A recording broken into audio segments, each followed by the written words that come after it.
AS beri sanksi pertama ke China. Departemen Keuangan Amerika Serikat telah mengumumkan sanksi terhadap produsen mesin dan suku cadang drone asal China. Mengutip Al Jazeera, menurut pemerintahan Presiden Joe Biden, sanksi dijatuhkan karena perusahaan-perusahaan tersebut telah secara langsung membantu Rusia melancarkan serangan jarak jauh dalam perang di Ukraina. Sanksi yang dikeluarkan tersebut menargetkan 3 entitas dan 1 individu atas keterlibatan mereka dalam pengembangan dan produksi drone serang jarak jauh atau seri Garpia Rusia. Dijelaskan pula dirancang dan dikembangkan oleh para ahli yang berbasis di Republik Rakyat Cina atau RRC.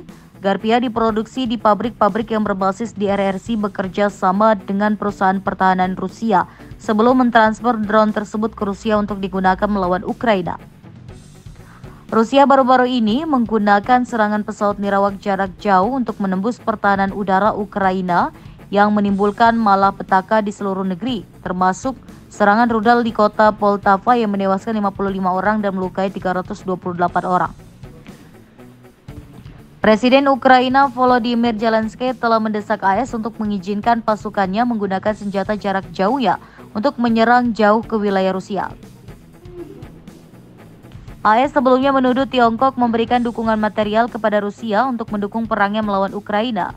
Menurut pejabat senior pemerintahan Biden yang berbicara dengan syarat anonim dan dikutip oleh kantor berita The Associated Press, sanksi terbaru tersebut berupaya untuk menargetkan aktivitas langsung antara Beijing dan Moskow.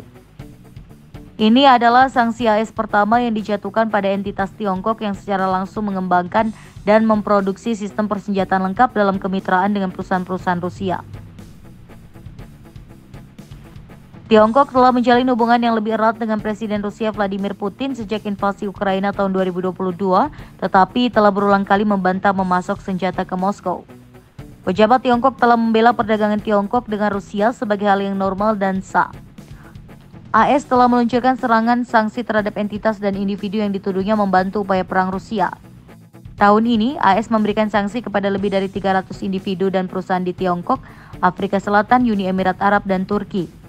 Juru bicara Keamanan Nasional Gedung Putih John Kirby mengatakan pada saat itu bahwa Washington akan menghadapi kebijakan pasar Tiongkok yang mengarah pada dampak buruk global. Bulan lalu, Tiongkok mengeluarkan sanksinya sendiri terhadap perusahaan pertahanan AS atas penjualan peralatan militer ke Taiwan. Juru bicara Kementerian Luar Negeri Tiongkok, Lin Jian, mengatakan pada saat itu bahwa penjualan senjata AS ke wilayah Taiwan milik Tiongkok telah secara serius melanggar prinsip satu Cina, melanggar kedaulatan dan kepentingan keamanan Tiongkok, dan merusak hubungan Tiongkok dan AS.